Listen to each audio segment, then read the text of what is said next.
When your old career gives you lemons, throw in some ice, mix in some vodka, and call it a podcast.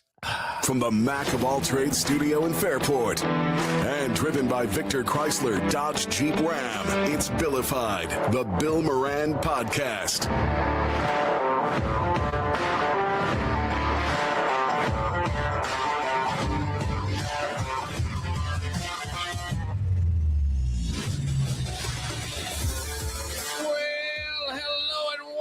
Thanks for getting your pot on. Thank you for telling a friend. That's how we spread the word about the pirate ship. Look who's in the house. Woo! What's going on, baby? Dougie Fresh in the house. In the house, baby.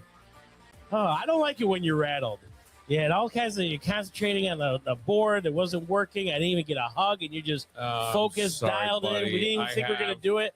Patience, my friend. So many things going on. I tell you. And there was somebody else that was running some equipment in this morning, sort of getting trained to be a producer of He's doing a good job. podcasts. He did a great job. He did a really great job. And then I think the app that we use that the cameras run through updated, and according to the internet, that is what happened. And what they don't give you any, like, Too bad you didn't have those updates on people, like to bring them into the 21st century with manners and courtesy. So, like, hey, you know what, buddy? I'm sorry. You just need a reboot. We need to refresh you because we need to update you. That's so funny. So it was really kind of frustrating, but overall, Dougie, it's good. How are things with Dougie Fresh? Oh man, it's a roller coaster of life going on. I finally got my car back. Okay. After 5.5 weeks not being able to Uber. I actually had to rent a car to Uber last week. They gave me a Dodge Charger. So yeah, how was that? Money. It was nice, but you have to pay $330. So you got to drive your balls off to make a profit. Really. Right. So, and sadly to say, Monday, my cat passed away. Oh, yeah, buddy. Yep. Oh. I didn't put anything on Facebook, but she wasn't doing good. Her name is Rosie. She was a rescue from a landlord I knew. Yeah. And she went to one house, and this woman had a bunch of pets, and dogs weren't getting along with it. And I already knew the cat was lovable. So we were a good mix, but she stopped eating and drinking like the past week and a half, tried different foods and looking on the internet and asking friends, maybe it's just a phase, but she kept getting weaker and weaker. So her legs weren't really working to try to get out of her bed. Mm-hmm. That's why she wasn't going to the bathroom and getting weaker. I'm not going to take to the vet. You didn't take her to the vet? No. I mean, just to see what's wrong. I mean, you can tell when an animal's coming to its end. So how did the death go? Did you the past few, let's say, hit it over the head with a hammer? No, I don't know. God, you're terrible.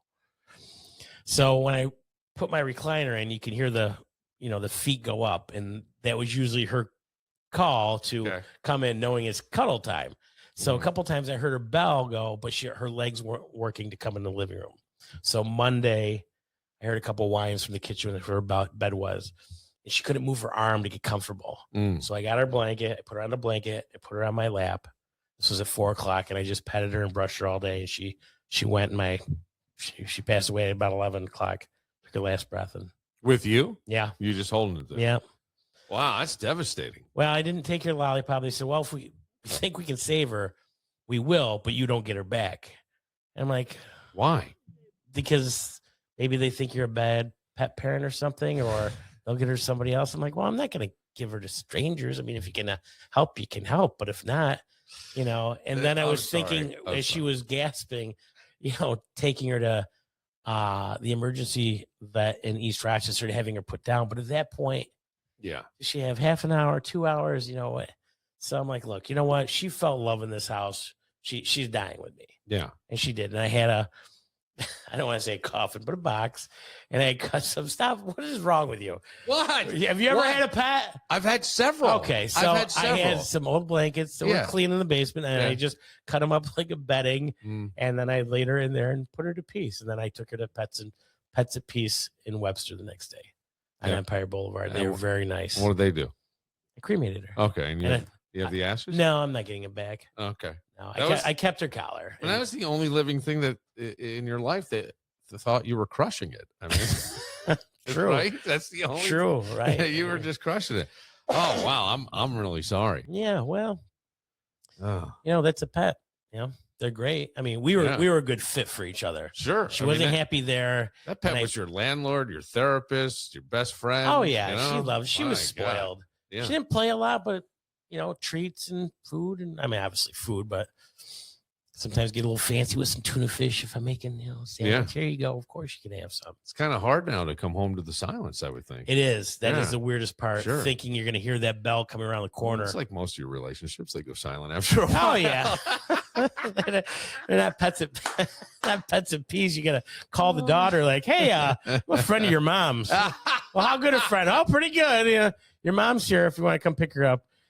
You might want 5 other friends to come with you. There's no other there's no one else in the house to ignore you now. Right. I mean, that's a tough thing. Are you going to find another one? No, I'm not. You're not. No. Okay. No? I think it was too tough when I dog sit to come back and forth and make sure she has enough. Pets are a big commitment, I think. Do you know how well they are? You are absolutely right. When people say the pet is a member of the family, they're absolutely telling the truth because it requires that much, and you're a shitty pet owner if you don't. Right. It really needs to be integrated in the family. It needs to almost be treated like another child if you have children or whatever, because yes, I used to go, because I remember somebody saying to me when my kids were, hey man, I know what you're going through. I just got a puppy. And I would totally different I would get so pissed off because I'm like, so I can let my baby out in the backyard to take a shit and it runs back in after 4 weeks old or whatever. But I mean, you know what I'm saying? So it's not, but in a way, if you integrate it into the family, the kids come to love it. It gives them responsibility if done correctly. Right. It teaches them things. And teaches them life and death. Well, I was just thinking. I think a pet more so than a fish or a bird, maybe. Yes, because I remember when my older boys were little, they had a fish. They called him Hamish after some character on SpongeBob. Not SpongeBob. Bob the Builder. It was Hamish. I couldn't. Hamish the fish. You don't think he got picked out in the fishbowl? Hey, Bob, Carl. You get a load of Hamish over here. So, what are you, a Jewish fish? That's right. He doesn't swim on the Sabbath. So I go, and then one day I come down. It's the only fish. It's in a fish bowl. It's on the kitchen counter. That had the pass. It was open kitchen to the dining room and all. And they all of a sudden they're waking me up, Dad. Now Hamish is upside down floating. Daddy, turn Hamish on. I go, what? How old were they? Like 3. Oh. You gotta. Can you put new batteries in them?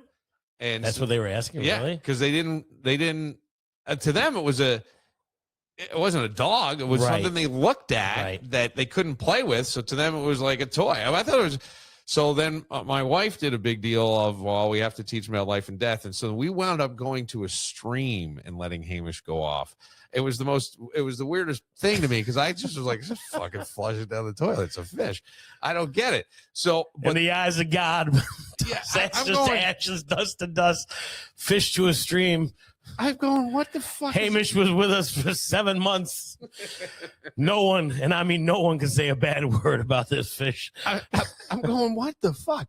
So then years later, we moved to a house. We had a yard. We got all this stuff out of the condo now. And did you put on a tie for Hamish's No, funeral? I didn't do anything. I did don't you even remember. Try? I was like, I remember being like pissed. I bet. This is what Are we really? Did you ask your wife? Are we really doing this? Are we really? I couldn't fucking believe kids in the car and finding a stream and doing this. Yes, and we did. Did she read a Bible verse? I don't know. You don't remember? I don't You're remember. Blocking that out of your mind. I don't remember how it went down. I just remember that it went down, and I knew. Did she read from Genesis? I knew what the the purpose was to try to show them this is where fish come from. It was an attempt to teach something, but I wasn't buying in. So therefore, I think I might have ruined it, quite possibly, because I could get a shitty attitude kind of quickly, and that's my fault. I really don't blame her. Now, years later, because you said, and this is the first image that popped in my head when you said, have you ever had a pet? I've had pets all my life, growing up and everything. But there was a dog, and probably one of my favorite pets of all time, and it was a boxer named Bailey. And of course, an Irish tree. Yeah. Go figure. I think if it got sick and we had the cancer removed from the neck, and then all of a sudden they're like, there's really not much more we can do. It came back. We got our money from the cancer, and now we could have told you this before, but well, they did say like this is probably only going to extend her life maybe a year, but we decided to do it more, I have more for the boys, right? Right. So I will never, ever, ever forget the image when we took her to put her down, because there's just, at this point now, it's nothing, and you just don't want to see the dog suffer. Right. And I remember my oldest son went, and he at that time had to be somewhere around 11 or 12. And he just sat there holding her as she passed away, because they had given her the stuff, and he was up against the wall. I had to leave the room. I couldn't stay. Yeah. I'm sure you were bawling. Oh, well, yeah. It was more because of that, right? Watching him go through this. And I don't even remember if we in any way talked about it in a proper way. I'm sure my wife did, but I don't think I did. I don't know that I could have at my moment. I was really upset. But that's the tough part. They put the injection in, dog's dead. Okay, who wants French fries? Yeah, I mean that's kind of. I do, Dad. I felt terrible. He sat there just sobbing and holding the dog, and my best friend called me. This is about 7 years ago. Yeah, he goes, and I was living with him, and he got divorced, and I moved out. But he goes, you got to put Rolo down. It was our dog, Rolo, and it was still it was at his house. He goes, I'm out of town. You gotta. Wait, whose dog was it? His and his ex-wife's. His and his ex-wife's. And he had the dog. And you needed to go do this for him? Yes, he was out of town. He goes, I need you to take Rolo with the kids, my ex-wife, and my new wife. What? Yes. What? Yes. How the fuck do you get signed up for that? He owes me one big. I still have the I owe you. Holy shit, do you ever? So, I went over. It was just so sad. He was such a great dog. I mean, I took him to over my parents, both sets, and I would ride around town with him, and just he was drinking, and then he would throw it up, and it was just time. So I remember chewing gum. My niece had gum, and I said, give me a piece of that. So I was just chewing, and that helped me from not crying. He goes, you got to be strong for everybody. So it was me, his ex-wife, his kids. His ex-wife, his kids, and his new wife? The new wife wasn't there, but I got her at the new wife's house. You got who at the new wife? The Rolo, the dog. The dog. Where was the new wife? At the old house. So she came over so we could all do this together. So you had the new wife there. That's what I'm asking. Yeah. So you had the new wife, the ex-wife, 4 kids. 4 kids. And the dog. And Spencer Port. And no husband. And no father. No father. Because he's out of town. He's out of town, and the dog had to be put down there. Dude, how you had to be so close to this guy? Oh yeah, my best friend. I was best man at his wedding. Okay. Godfather of 2 kids. So put the dog down, and did the shot, and I mean they were devastated. Obviously, it was just. Did you have to drive everybody? I held the dog, and put the window down as he was getting wind on his face, and.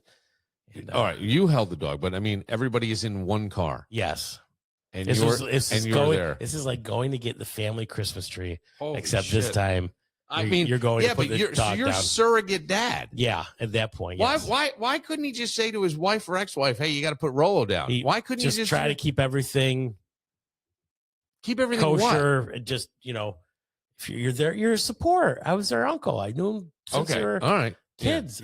Born. Yeah. Godfather of 2 of them. Okay. Good and bad. And I lived with them on and off for 16 years. I think that if I got that call, even if I had that relationship, I would go, you're kidding, right? Right. You want me to do that? You got your wife and your ex-wife there? The fuck do you need me for? Yeah, you're fine. Come on. We've talked about this. How many people on one hand can you count? Hey, I call you at 4:00 in the morning that are going to show up for you. So no, I understand, but this is not showing up because it's the fucking dog. And I don't know. I mean, clearly it sounds like you were close to the dog. Yes, maybe absolutely. Too. So, okay. My only point is, like, it's a pet. If it was your child, it was something else. I'm there. But I mean, you know, Rolo to a friend, buddy. I mean, that's Rolo's. Wow. I mean, honest to God, Doug, I think, and I would love to hear from people. You can always write in. You can always text in. On the bottom of the screen is the number 585-202. I forget what it is now. Right. Mr. Prepared over here. No. We should almost take you to Pets and Peace. You're losing 8866. 8866. Yeah, 585. Yeah, what do you think about that? 8866.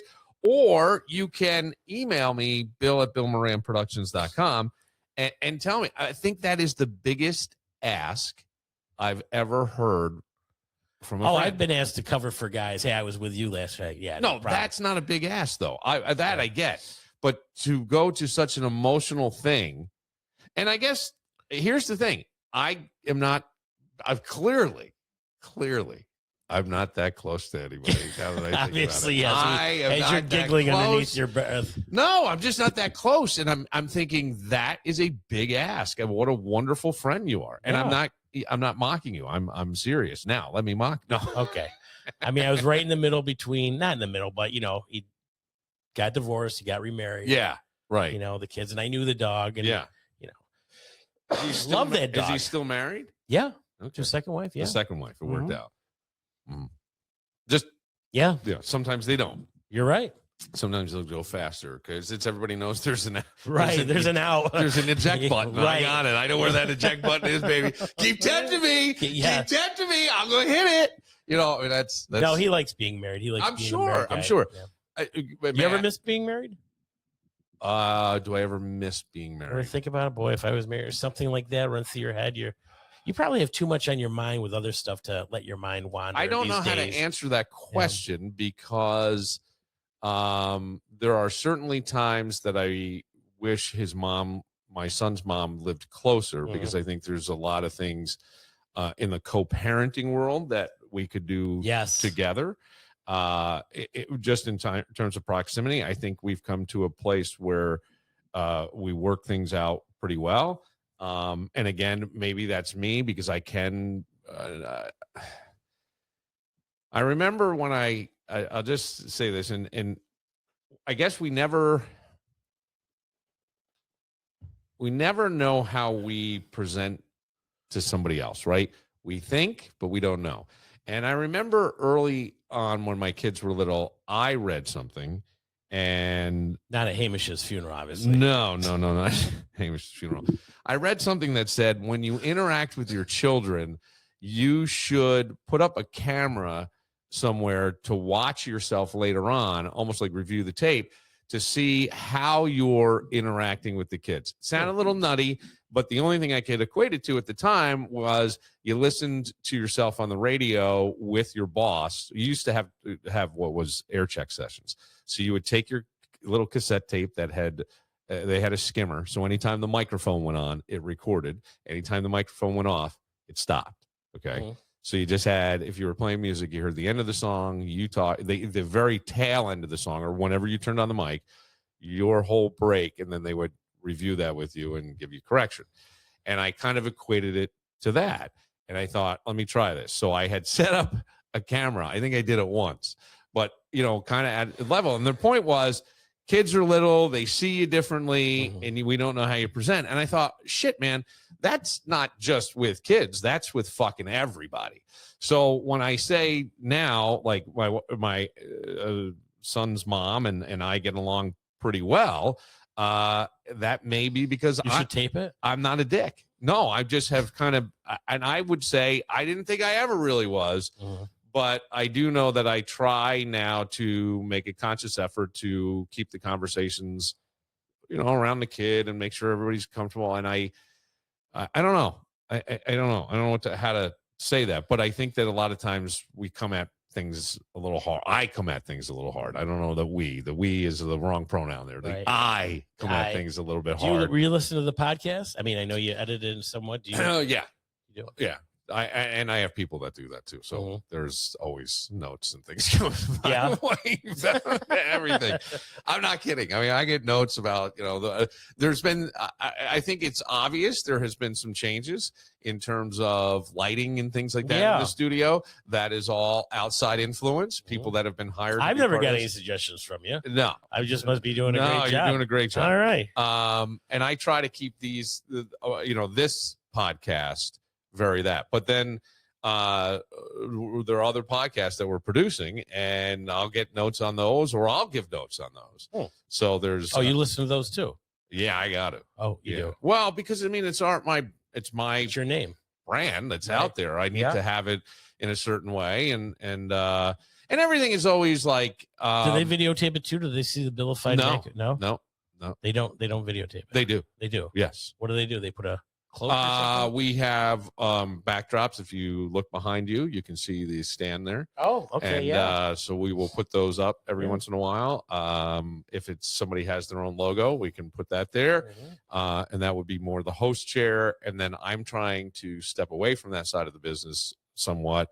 And that's why we've been hiring other people to handle the tech end of it. Yes. So you'll still be doing the podcast. I'll still be doing mine. Mine, yes, yours. Yes. And I will be doing Dougie Fresh Podcast. Here we are every other Tuesday. And then I'll get sponsored by Abbott's and Jenny Light. The Diet of Champions. Yes. I'm down, buddy. I'm not gonna brag. I know. Why not? Because you're up a little bit. Or you're not down as much as you thought. No, I am. Oh, okay. I'm trying to crack that 220 by April 1st. Okay, that's Wednesday. Yes. Are you close? I'm 221.4 today. So the answer 222. Yeah, I'm the answer close. is 100% you're close. Yeah. 100%. You know what I did? I made the mistake last night having a big glass of chocolate milk before I went to bed. Okay. Something came up at work about ice cream last night. And all of a sudden I'm like, I really want an ice cream. Yeah. I'm like, I can stop at Wegmans. I can have one bowl of ice cream with chocolate syrup and nuts. I'm like, it's a little cheap, but it won't be, and it won't totally ruin my diet. But then I've got the ice cream waiting there. I'm terrible. If there's ice cream in the house, it only lasts a couple days, and then you have to make sure that the ice cream and the chocolate milk and the nuts all end on the same day. Otherwise, if you got chocolate syrup and some nuts, well, fuck, all I got to buy is ice cream. That's saving me money. So you have to really. The biggest problem in Doug's life. Not while in the summer, I'll tell you. Okay. You buy it all three. Yeah. The Spanish peanuts, chocolate syrup, vanilla ice cream. That's a Mexican sundae. But I'm going to give you a tip. Go on the internet. No, I'm not. And I'm not. I don't mean this way. I have seen several recipes for making like high protein equivalent of ice cream with Greek yogurt and flavor and different flavors. And honestly, like I will watch those while I'm eating my Mexicans. Yeah, but I mean, and then the people go, so somebody's trying somebody's recipe. I'm going to tell you if this is bullshit or not, is their point. And they go, actually, it's great. Now, the thing is, like, we are of a certain age. You get to a certain age and they start, if your LDL cholesterol is too high, they go, well, the markers have moved now, not the standard. And we suggest that you go on a statin. Well, you don't want to be on a statin if you can avoid it, right? What's a statin? It would be something that would help you lower your cholesterol. It's a drug that would help you lower your cholesterol. And high cholesterol can, honestly, the bad cholesterol can be a problem. Your sugar, you want to keep that low because it could lead to type 2 diabetes. Yeah. And that is not necessarily a lifelong thing, but that's where like the exercise and the walking and all that stuff is super important. And I got my blood work back and there were some abnormal things to it. And I go, fuck this. I'm not doing this. I'm not doing this. And it wasn't like going to statin. It was just like, I'm not doing it.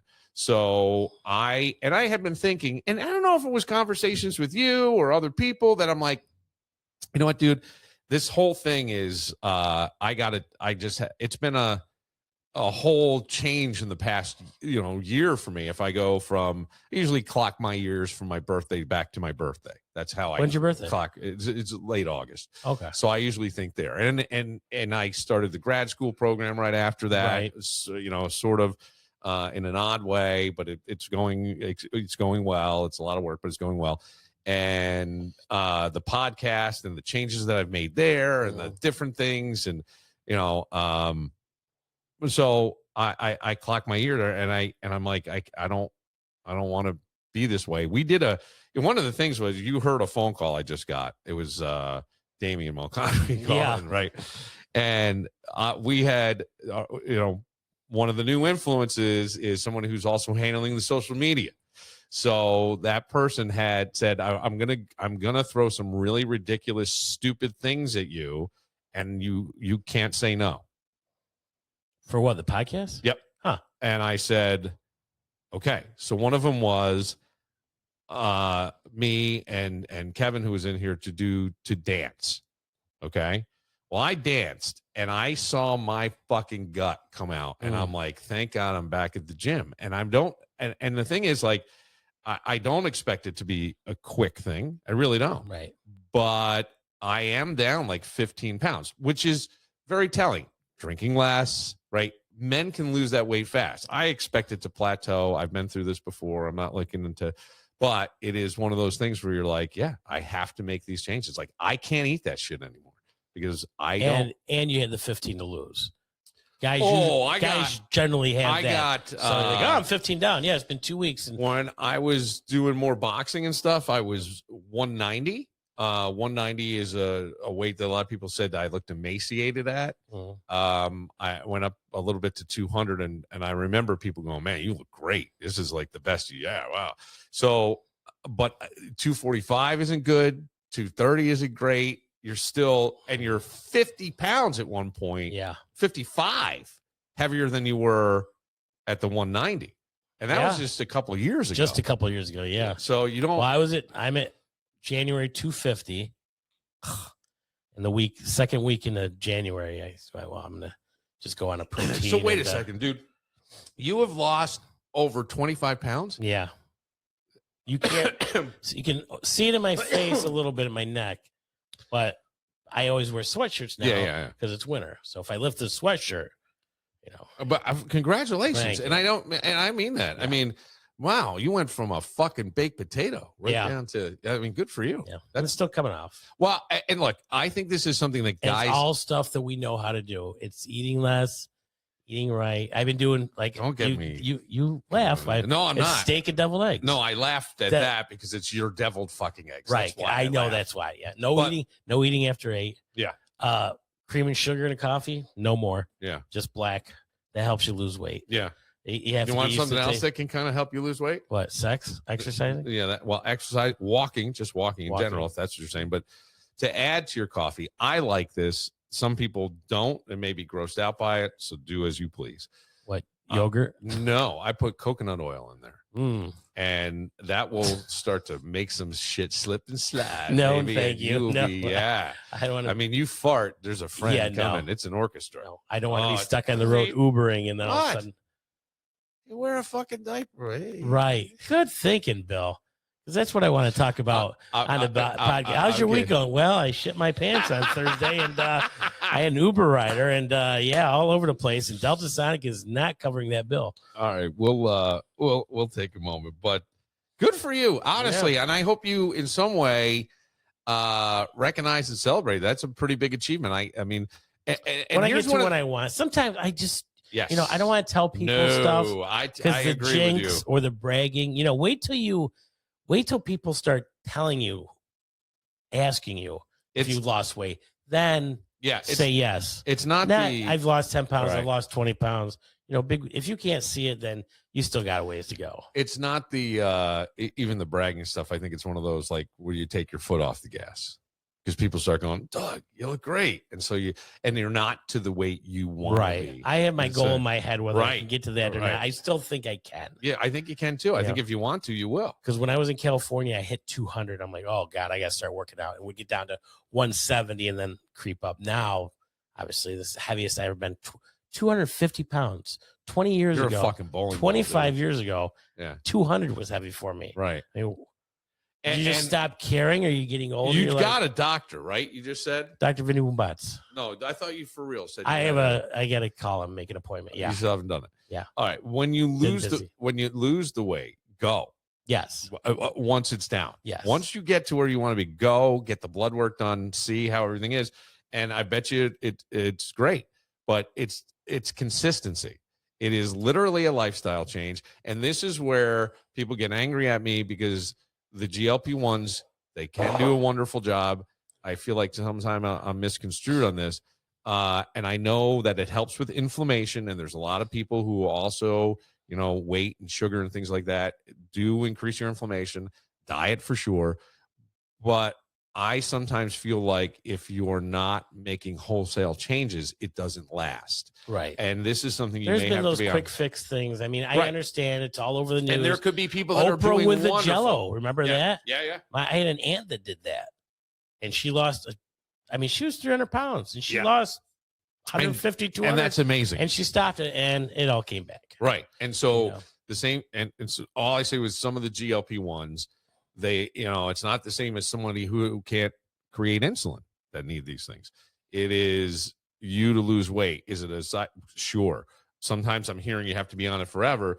But what I get is this kind of conversation. You've got to do something with it. You got to exercise a little, change your eating styles. It's just not, you're going to stick yourself in, I'm losing weight and I look like a, because what's going to happen Taco Bell, baby. Yeah, that weight's going to come off and you're going to take your shirt off and you're going to have waves of flab. You could have that for sure. I mean, you might look thinner dressed, but I mean, the ultimate goal is to get laid and be attractive and wanted. Yeah. Desired. Good luck. And not only for the other person, but you want to look in the mirror and be like, yeah, somebody wants to fuck this. I'm going out there and finding them. Godspeed. Self attractiveness, or what I'm lost in the word, but yes. Self-esteem. Self-esteem is very important. I agree. Makes you more confident in the workplace and life and just strutting your stuff around like a peacock. I don't think men talk about this. I don't think guys do. I really don't, in terms of weight loss and things like that. That's why I think this is a unique conversation from that aspect.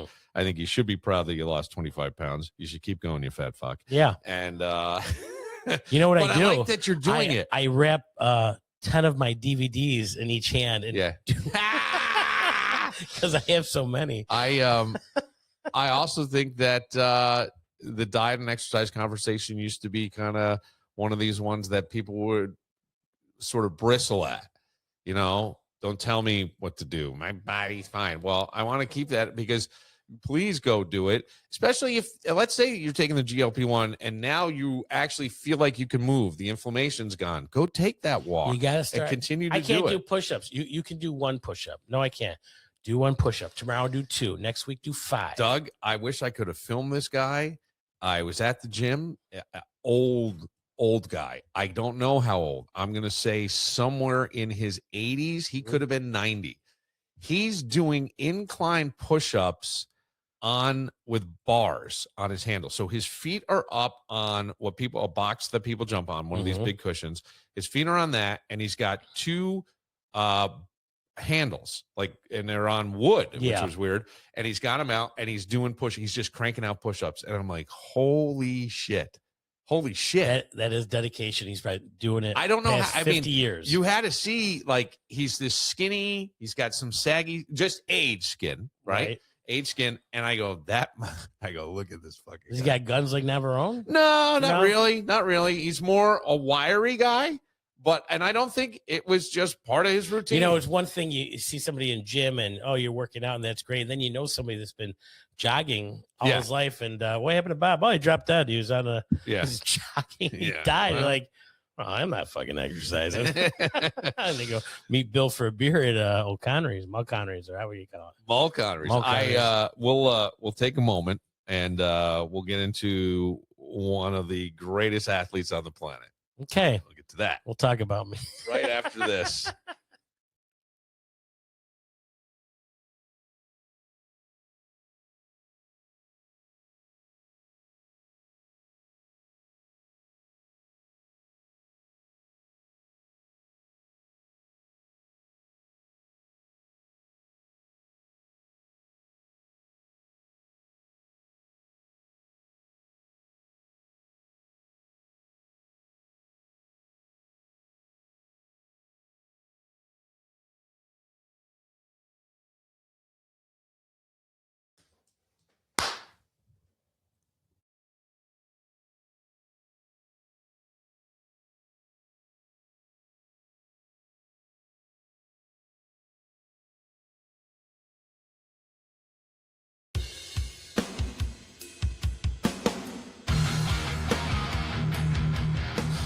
Good afternoon, boys and girls and children of all ages. You better believe it. We are rolling this session number 2 out here in Pittsford.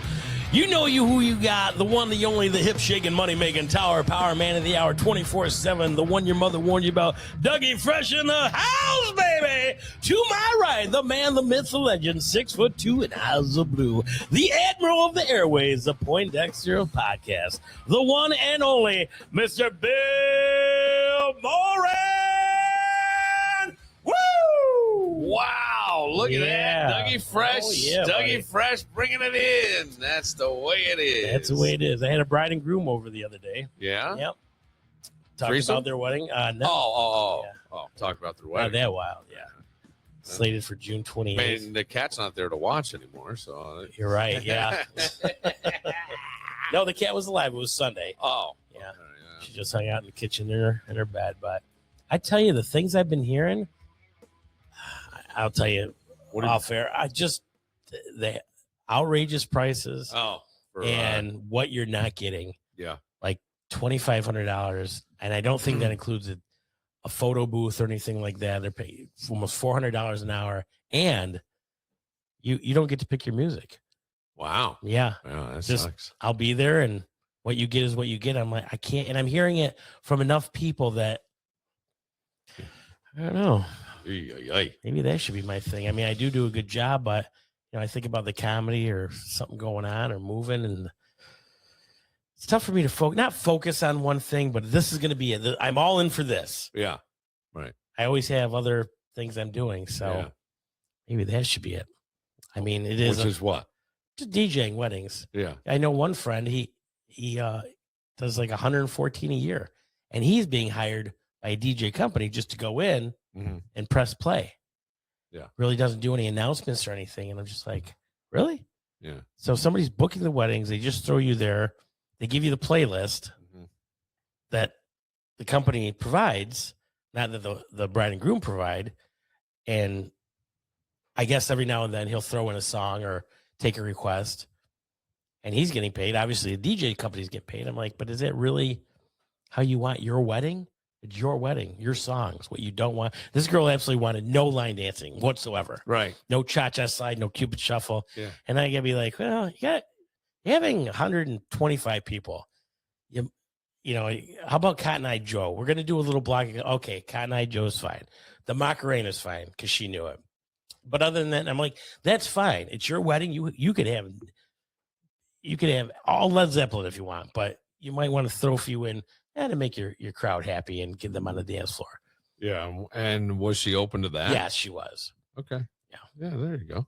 Because she had met with a DJ, and she's telling me this. I'm like, no, it's your day. Whatever you want and don't want, that's fine with me. Right. She goes, oh, amazing, wonderful. That was her thing, amazing. Just sweet girl. Yeah, amazing and wonderful. That's what that's great. And I think she was surprised that I was so outgoing to make sure everything she had or wanted to have everything her way. Yeah. Oh, who's calling? Santa Claus? No, it was. Is it Tiger? Does he need bail money? It's a nonstop, but I'm trying to. Nonstop. His car was nonstop yesterday. Nonstop. Rollover number 4. Okay, now we just fucked up all the wonderful. cameras and everything. Oh boy, this guy. Fucking shit! You gotta Are we still going on audio? Yeah, not video. We're still going on audio, but I mean, this is. You would think after 3.5 years, Bill, you would. Well, it's because we've hired new people. There was an update to an app. Did anybody update you? Did they say, Bill, press this button? Don't press this one. This is how we do it. Remember that song? This is how we do it. Bill Moran and Billified. Oh boy, who's texting you? Probably that guy. You're like, hey, I forgot to turn it off yesterday. This is how you got to turn it back on. This portion of the program is being sponsored by the Buffalo Bills new stadium, Highmark Stadium. Not really. So I tell you my new joke. So this man and woman are down on their luck and they have no money, and the woman decides to be a prostitute. Mm-hmm. And he said, what do I do? He goes, well, I'll drop you off in front of the bar and I'll hide around the corner. And if there's a problem or any questions, come get me. She goes, okay, what do I charge? He goes, $100 a lay. She goes, all right. Oh, yeah, you did. I did tell you that one. Okay. Yeah, you did tell me that. I tell you on air or off air? I better finish it now for those two. Okay. Finish it so now. The husband drops the wife off in front of the bar and goes around the corner. And this guy comes up and says, hey, you turning tricks? And she goes, yeah. He goes, how much? $100. He goes, I've only got $30. She goes, hold on a second. She goes to run to her husband. He goes, what's up? He goes, this guy wants to fool around, but he's only got $30. He goes, oh, just give him a hand job. Okay. So she goes back and says, look, I can give you a hand job for $30. He goes, that's fine. So they get in his car and she pulls his crank out, and it's the biggest, largest, thickest, longest, most beautiful penis she's ever seen in her life. And she goes, hold on a second. She runs back to the husband. He goes, now what? She goes, can you loan this guy $70? I had to do something while we're on break. I know. Right. We got it going on now? Nope. No? Okay. I am going Another joke? Just hang on a second. Okay. Just hang on. You keep moving in your seat. I do? Yeah. Which is you're shifting. I know it seems like you're not rolling a little bit. So shifting, I'm rolling. You know the difference between a golf ball and a G-spot? I'll take up to 45 minutes to find my golf spot. Golf spot. I screwed that one up. Moving around. How am I looking now? Can I just take my shirt off? Chipping whales? No. Seen better bodies of water? Oh my gosh, what is going on, buddy? You have shifted in your seat. So I have not moved. I'm just moving a little back and forth.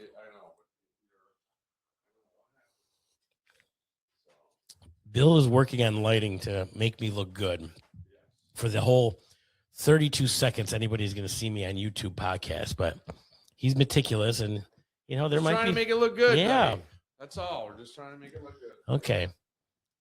What he doesn't know is every time he goes behind me, I move a little to fuck him up even more. So I'm digging this. This is the most exercise he's had in 2 months, and he's lost 15 pounds.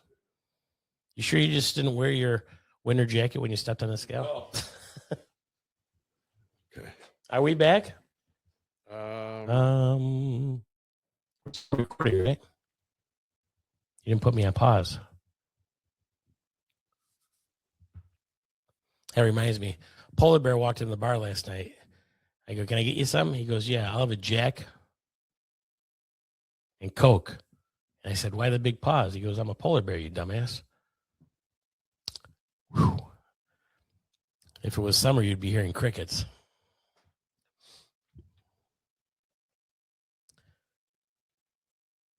And we're still on Billified. We have to talk about the big rollover yesterday. Yeah, I'm just going to cut all this out. Doesn't it? No one will ever even know. Oh, they won't know. Oh. Yes. So Tiger Woods. Who? Yeah, I know. Oh, I know. I think only 50 people at the bar asked me if there's an update on Tiger, and I kept saying, really? No. Oh, yeah. Wow. Once it came, because where I work, he just has a golf channel on. Yeah. Okay. And of course, during the bottom of the thing, Tiger Woods involved in a rollover and DUI. So people would go in and out, eating dinner and coming back. Any update on Tiger? I'm like, no, there's not going to be an update. This is the big story, and nobody's going to know anything for the next few days. But right. How that multi-millionaire doesn't have enough money to have even Dougie Fresh. Doug, move down to Florida, be my personal driver. I'll pay you $1,000 a day. Believe it or not, there are probably people, and I know this is airing later, that may not completely know. He trying to pass a truck on a narrow road, car flips. He climbs out, no injuries. Police say he showed signs of impairment. Here's the twist: breathalyzer 0.00. Oh, let me say it again: breathalyzer 0.00. They suspect medication. He refuses a urine test, therefore is arrested because Florida's different. I guess they do a urine test right on the side of the road. Jupiter. Arrested for, high end. Arrested for DUI, held for 8 hours, released, nobody hurt. But the cops are flat out saying this could have been worse. And now the internet does what the internet does. Blame Tiger, question Tiger, judge Tiger. I heard Mike Wilbon on Wilmon or whatever his name is on ESPN going on about how bad this is with Tiger, and we would think he would learn his lesson and all this stuff. And it's been bad. And I'm going, I see this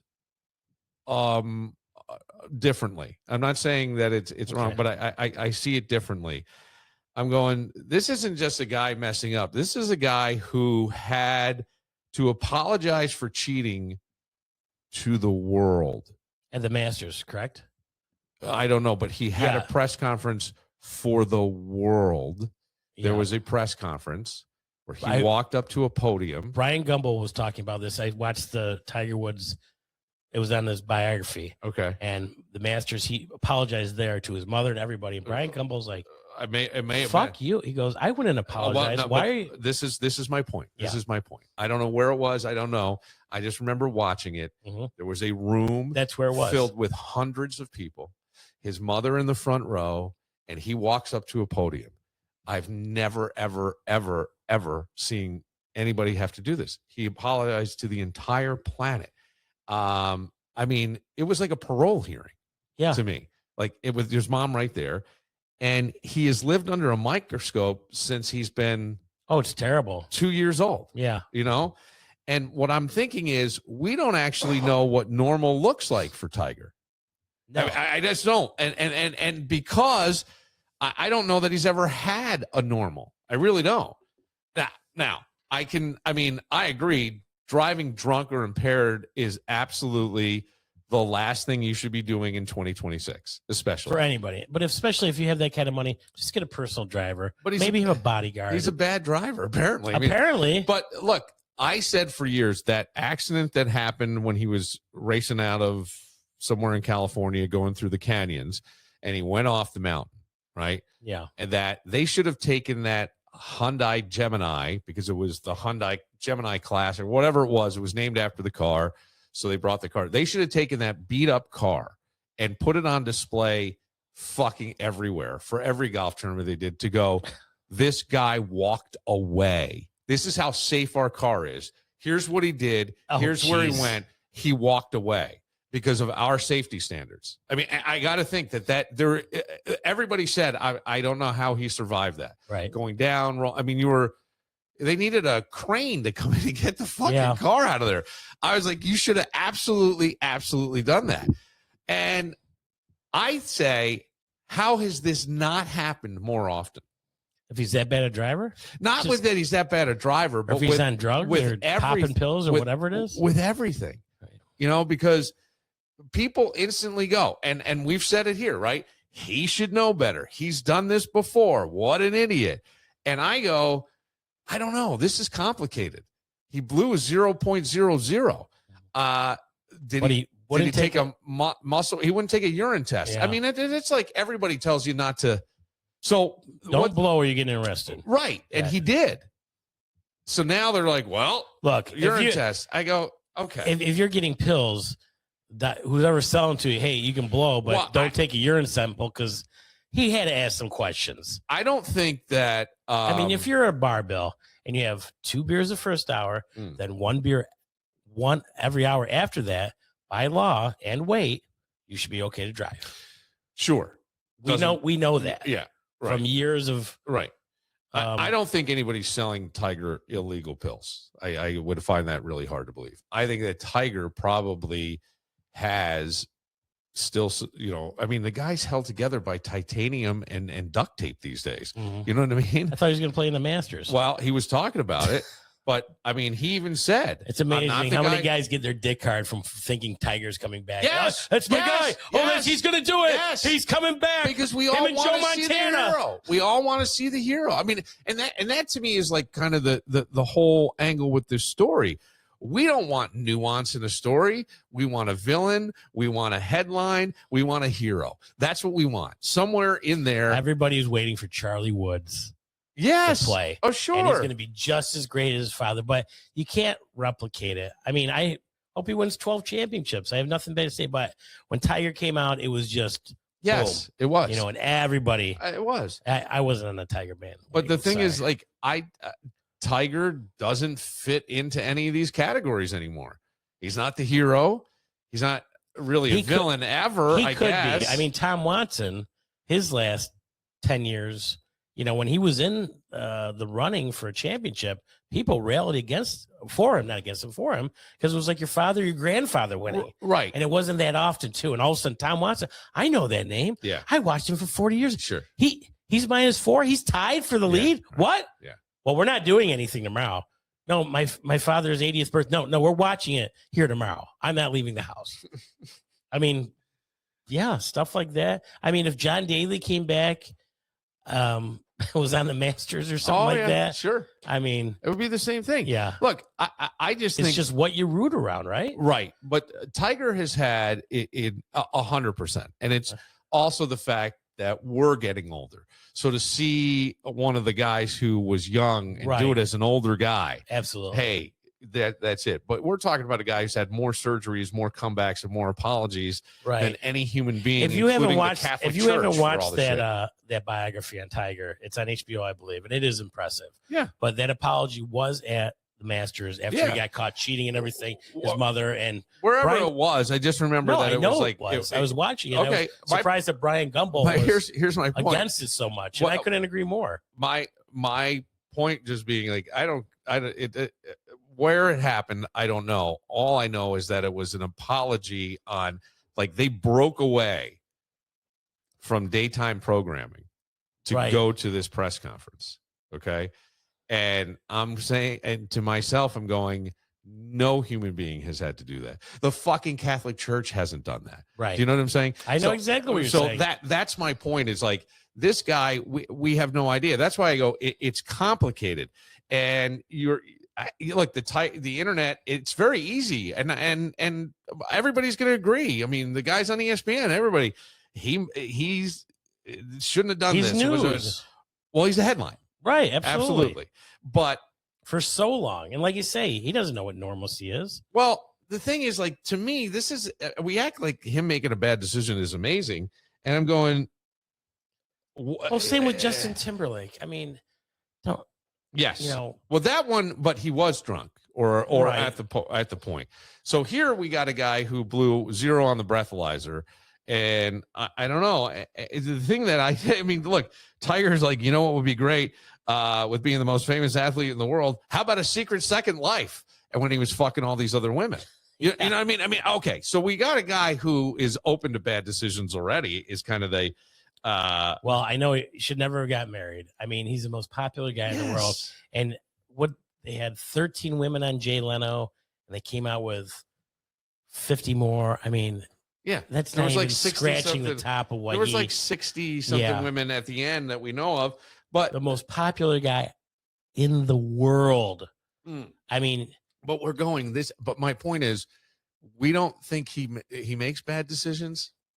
No, I'm not thinking that. Going, this is where we draw the line now. And it wasn't drunk. So could it be that he had medication and didn't realize what it was going to do to him? Did he take something that I have no idea? I'm sure his lawyer will explain everything that he should say. I'm sure. Of course. And at the scene, they said he seemed lethargic. And again, it's a very similar mugshot to the mugshot that when he last got arrested. I think there was another arrest. It's not that far from the mugshot where Elon had put a golf club or something through the back of the window. Remember, she fucking hit that. There was rumors that she knocked his teeth out. That's why you didn't see him for 6 months. Yeah, right. But what do we know about Tiger Woods? There's been lots of surgeries. He's a good golfer. There's screws. He gets slayed a lot. There's titanium. He's won the Masters. There's whatever CVS had behind the counter that's holding him together. And it's almost like the man isn't injured anymore. He's assembled. You know what I'm saying? Like that's it.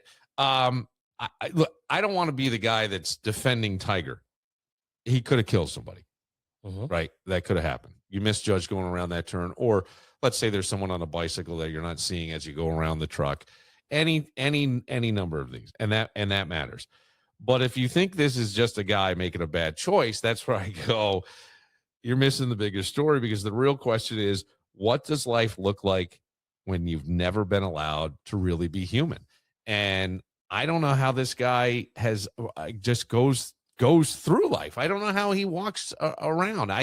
You watch. I don't think he does walk around, to be honest with you. Well, I don't think so either. That's why he's on that private property. I mean, you might know a neighbor or two, but. And I don't know where he was or where he was coming from. Right. It could have been, it could have been the clubhouse of the property that he lives on. They had, sometimes those developments have those and whatever, and probably some kind of medication. But I go, man, we just fucking, and I don't know why I don't want to beat him up for some reason. And like I said, somebody could have been seriously injured, not just Tiger. Somebody asked last night, what do you think? I'm like, it doesn't matter what I think. It happened in Florida. It didn't affect me. He's obviously very high profile, but if you would have found out that he took a limo home and had drugs, I wasn't coherent to drive and I decided to take a limo home, I would have been applauding for him. Right. If you want to come over and come out with that. Yeah. I don't know. It's just, it's interesting. So now what happens? Does he get to play in the Masters? How old is he? I'm 55, 47. You think? 48. Yeah, I don't. I'm not exactly sure how old Tiger Woods is. I would just think that, and he was even. I just saw the interview. 50 years old. Oh, he's 50. Birthday is December 30th. 50. Yeah.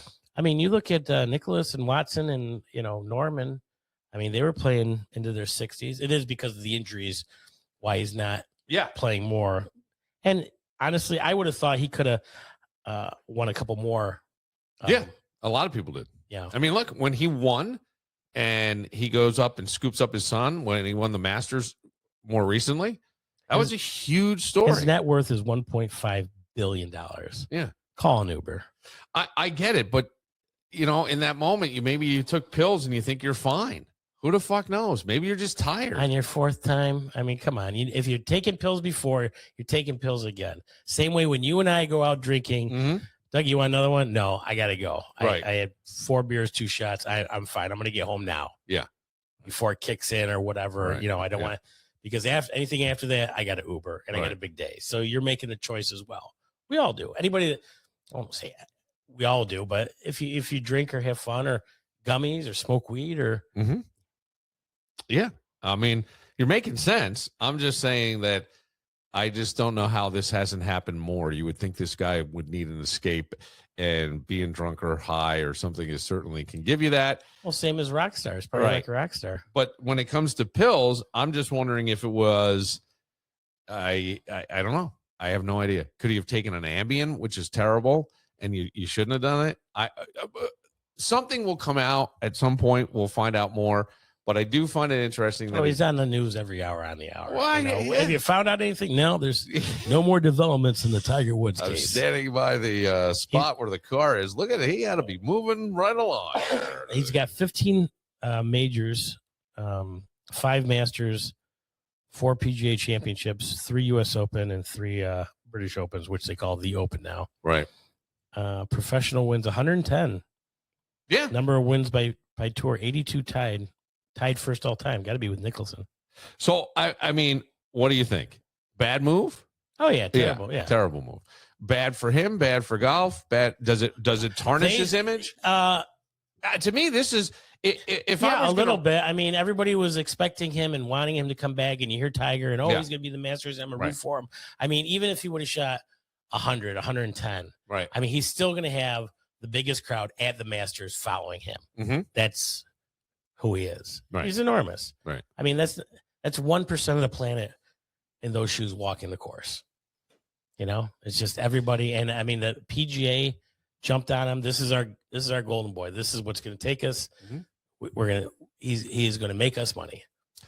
Absolutely. And it did for a long time. I think that's part of the problem with Tiger is that I just go the enormous amount of pressure that this guy has been under for a number of years is something that I don't know that anybody could really handle well. He has navigated it, I think, as well as anybody. Have there been bad decisions? Yes. Is he a human being? Yes. Is there the drug ones are harder to me to excuse than the sex, which, because they weren't relationships. This is just getting late. Is it good for your marriage? No. Does it make you look like the family man that you were out there? Are you a phony? Are you this? show me as a CEO, and are we surprised? I mean, I don't ever remember a president being sued by a porn star before. You know, understand what I'm saying? And I'm not bringing that up for any other reason than to say it's just different. People don't give a fuck anymore about that stuff. And so to me, this is clearly worse than that, right? I mean, it's clearly worse than that. And I get it, right? If the president drove drunk or drove high, we would be out of our minds about this. That would be probably something where a lot of people. I think it'd be more. I think more people would be out of. If the president didn't, Tiger Woods did, more people would be out of their minds with Tiger Woods, because you say so many people. No, that is their hero. Right? No. Yeah. I'm saying that. I do think in a political landscape, I think it would make a lot of people go, well, what the fuck? Now, what is this? And then we find out. Who's the guy that his wife had cancer, and then they found out he was cheating on her? I can't think of his name. But there again, tall, skinny guy who's up to be the Democratic nominee for president. Yeah. My wife has cancer, and I'm cheating on her. Sorry, well, kids. It came out, because I think it was the Inquirer, and I always laugh because I go, the Inquirer, for all their alien, Bigfoot bullshit, they also had they broke a lot of stories, lot of the deeper. Oh yeah. They said they helped an awful lot with the OJ trial. Oh, I believe that. I believe that. But I think they broke political stories. That's not the only political scandal. There was a guy, Gary Hart. Gary Hart was supposed to be this big thing. And then the Inquirer found out, and it was back. It Jessica Hahn? Or Jessica? No, Jessica Hahn, I thought, was with Baker. The Prius Baker, yes. Yeah. No, but it was someone. It was another attractive blonde woman or whatever, more fitting to the style of the time. They said that the person that ruined it was Nixon, because everybody knew that Kennedy was fooling around with Marilyn and some other women, and like being the press were like, well, we're not gonna make this public, and then everybody found out Nixon was lying, and they're like, well, now the gloves are off, or whatever we find out, we're going to report. Yeah. That was one theory that I heard years below. It could be. I don't know. But I can tell you, how much the world has changed. Guys are dropping out of presidential races because they have extramarital affairs. Now we have a president who was sued by a porn star, and everybody looks the other way. I'm just saying things have evolved. I wasn't looking the other way. I was looking right into your eyes, Bill. I was beating it down. I was. Isn't it weird though when you think about it? Like honestly, I look at it as the same thing as weed. It was the most horrible thing you could do. Don't do it. Don't this. Don't that. And now all of a sudden it's legalized, and it's almost the same thing. Well, they're beating Trump down because he banged Stormy McDaniels or whatever her name is, but Clinton got a blowjob in the office, and they both got impeached. I mean, it's a seesaw. And that was a huge deal too, right? That was a huge deal. So you looked at his wife and I'd take a blowjob. No, but too. I mean the president doing that, the manipulate, all of that, it was not good, and it didn't. But I think now if these things happened, we just go, is he the best person for the job? I don't fucking care. Right? Who got hurt? Right. Or now it's none of our business all of a sudden. What does phase people nowadays? I think it has to be that big for people to turn their head and take an interest in it. I think on any level, I do. Even if it's like here, if we think that there's anybody like a public figure that think of Sandra Dorley and what altered state she was or was not in when she pulled in her garage and she didn't pull over, people were outraged. Outraged by that, right? But if Sandra Dorley had an affair or was caught even having sex in the back of a car or whatever. Well, if you're having sex in the back of the car and then you roll down the hill, that's a double bubble right there, baby. A double bubble. But even that, and if she came back stone cold sober, I think there people go, none of my business, really. I mean, you don't understand what I'm saying? Do you see what I'm saying? Where we used to like Kennedy, they knew we keep it quiet, right? And I think back then, according to some, the press was trying to bring it out and they shut it down. Yeah. Like they shut it down. Now nobody had that stuff out there. Now it's just like that TMZ 3 mile zone. If it happens within here, we're taking pictures. We're going to be up your ass. We're going to be hanging outside. But the paparazzi and all that shit. So my point with this is I don't think Tiger's bad decision with women is the worst thing he did, at least by today's standards. I think the worst thing he's doing is putting himself. If you take Tiger and all his bad decisions, I would not say sleeping around would be at number one. But probably top 3. But look, did he not have to sit? And again, I don't even remember what year that was. We could find out, but I don't remember. It was like, so even if we go back, and I'm going to say was it 94, 95? God, was it? No. Oh, no. I'm thinking that he was, well, we have a thinking box right in front of us. We could find it. When did Tiger apologize?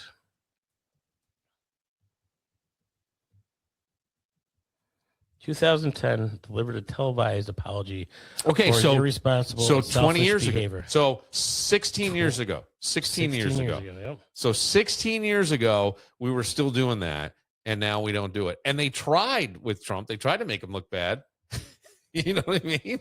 They brought this. Give me your best. I'm fine with it. They tried. Bring it on. They tried. I'm not saying it for any other reason. I cheat on my score, but not my wife. Let's go. I think it's not as impactful anymore as it used to be. And that was a big deal back in the day. Jesus Christ. Somebody was caught banging around there. And it would still be like on a micro scale. I'm talking again, macro. It's amazing how our standards have lowered year after year after year. But I'm saying like on a micro, if you heard your buddy got caught cheating or your buddy's wife was cheating, it puts a pit in your stomach. Puts a pit in your stomach because you're connected emotionally to these people and to that story. But when it's somebody like this, I don't know Tiger Woods, right? But people fucking were outraged over the sex thing to the point where he had to have that whole thing. I was like, oh my God. I thought that was awful. I thought it was fucking awful. But he shouldn't drive. You put him up on a pedestal. It's your own fault. If you're looking up to this guy like a god or something. Well, that's my point is he's a human being. Right. Did he do amazing things? Yes. Dedicated his whole life. I remember reading an article where he was backstage at a U2 concert and allegedly, according to the article, how do you really prove this? But the reporter said they saw it. Mm-hmm. He asked to see a copy of the playlist so that way he could mention songs when he meant the band because he didn't know any of their songs. And I don't think it had anything to do other than when's he sitting down to listen to music? This guy became a fucking corporation. You don't get $1.5 billion. All he did was play golf and play it well. That's it. That's all he did. Advertising. Well, that's what I'm saying. Yes. Because you did this one thing better than anybody. His whole life was dedicated to doing something better than anybody else in the world. And he did. Except for Nicholas. For a long time, yeah. Yeah, for quite a while. So that's all. And you're right. Your whole take on it is absolutely not right or wrong. No. I think you're absolutely right. The bottom line is someone could have gotten seriously hurt. Or who says he didn't go through somebody's front window and grandma's watching, I don't know, Jeopardy at night, and all of a sudden she's fucking smushed into the television. It's part of the plasma TV, has grandma's plasma in it. You know what I mean? Like, you just can't, you can't justify it. I get it. But at the same time, I'm like, hold on a fucking second. The guy's made bad decisions before. Right? Yeah. You're Tiger Woods, the most famous person on the planet, and you're picking up fucking Perkins waitresses. Like, come on, dude. That's my point. So that's all. All right, we'll take a moment. I want to. We'll do two more because I have a funny segment, just a weird story that I came across, and I thought the guy who can liven this all up, his name is Doug. All right, and we will get to that right after this.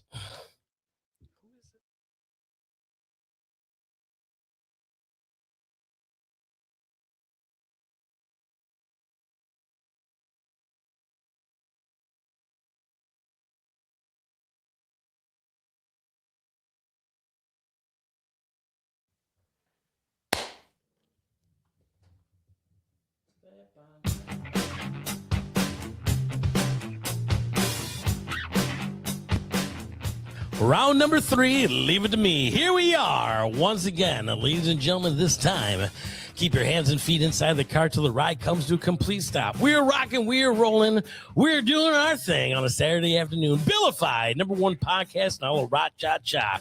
We're getting it ready, so hold on and let it rip with Mr. Bill Moran. Dougie Fresh. Doing it as always, Dougie Fresh. Doug, I've got a story that sounds completely insane. completely insane. Mark Hillman had a threesome. Uh, Not that insane. Wow. Oh, New York, I love you, buddy. Wow. Oh, Mark, look I love at you. My goodness. Yeah, this story, and then somehow it gets even more complicated the more you look at the story. Okay. There is a pastor in South Africa. A pastor Pastor Priest. of a church. Yeah. Okay, you got it. Who claims he heals people through faith. Okay. How's he do it? Including sitting on them. Stop. And allegedly farting on them. Yeah, I don't like this story already. People are lining up, waiting months. But now some of his own followers are saying, yeah, I came for prayer, not this. Yeah. Okay. And to me, that's where it gets interesting. Okay. As a pastor, Pastor Chris Penelope has gone viral for this, for his controversial healing methods. That's what it is. Some members have spoken out saying they came for prayer, not this, and they've even stopped attending. Even other pastors are condemning, saying it isn't biblical and warning people not to be misled.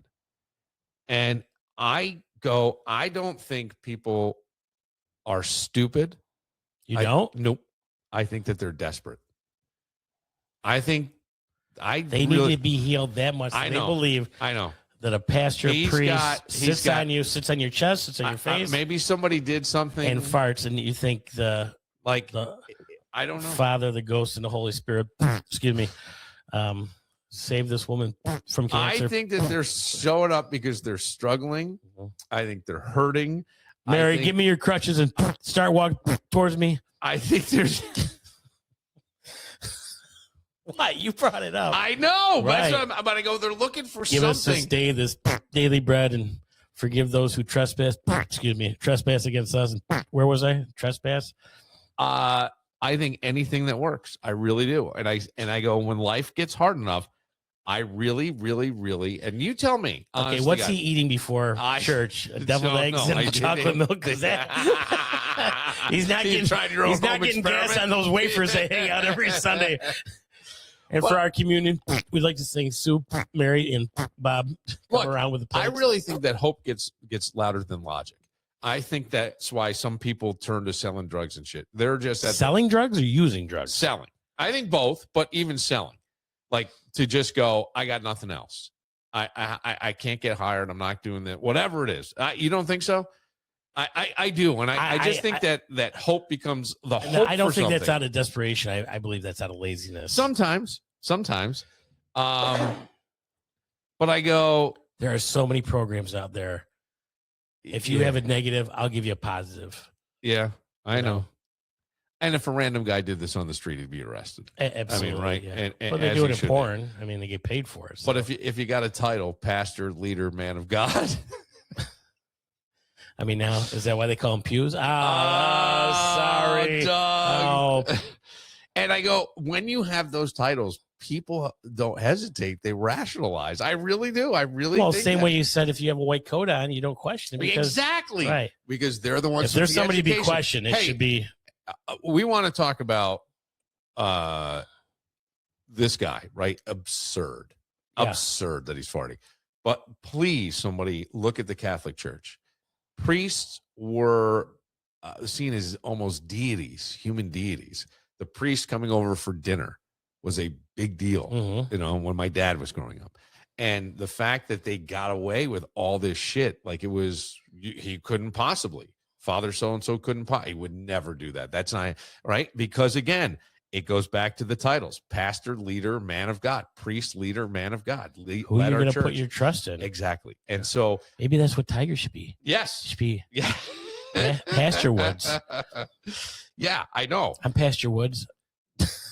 Yeah, I mean, look, some people tolerate it. Some people go, nope, I'm out. And other people are like, I can't believe there's a line. I just can't believe somebody wouldn't be like, you know what, we'll find. If it's one thing I've heard when it comes to churches, we just didn't like that pastor. We just didn't feel it. Yeah. And you change it. Yeah. It's a relationship. You want to believe and you want trust and you want to feel good. I mean, that's what church is. And to give you some life lessons, I believe, the 10 Commandments. Do you know all 10 Commandments? I don't. You don't? No. Hold on. I don't. I mean, thou shalt not kill, thou shalt not steal, thou shalt not covet another man's wife. I don't like that one. She lived in Spencerport, for Christ's sakes. I mean, when those apostles start filling my gas tank, okay, I'll go to that one. Yeah, but I mean, you know what I'm saying. And so I think there's a lot of that stuff. But Charlton Heston. Oh no, we don't. Well, this is the time of year you get to watch it, don't you? I love the Ten Commandments. I know you do. I just think we don't judge behavior. We judge who's doing those it. Shall not have other gods before me. Yeah, right. Okay. Thou shalt not make yourself an idol. Thou shalt not take the name Lord in vain, God in vain. Now that one I follow. I don't say GD. Gosh damn, really try that one. Not that I'm Catholic or in a church or anything. Remember the Sabbath day and keep it holy. Honor your mother and your father. Thou shalt not murder. Thou shalt not commit adultery. Well, that one was broken a long time ago, and as often as I could.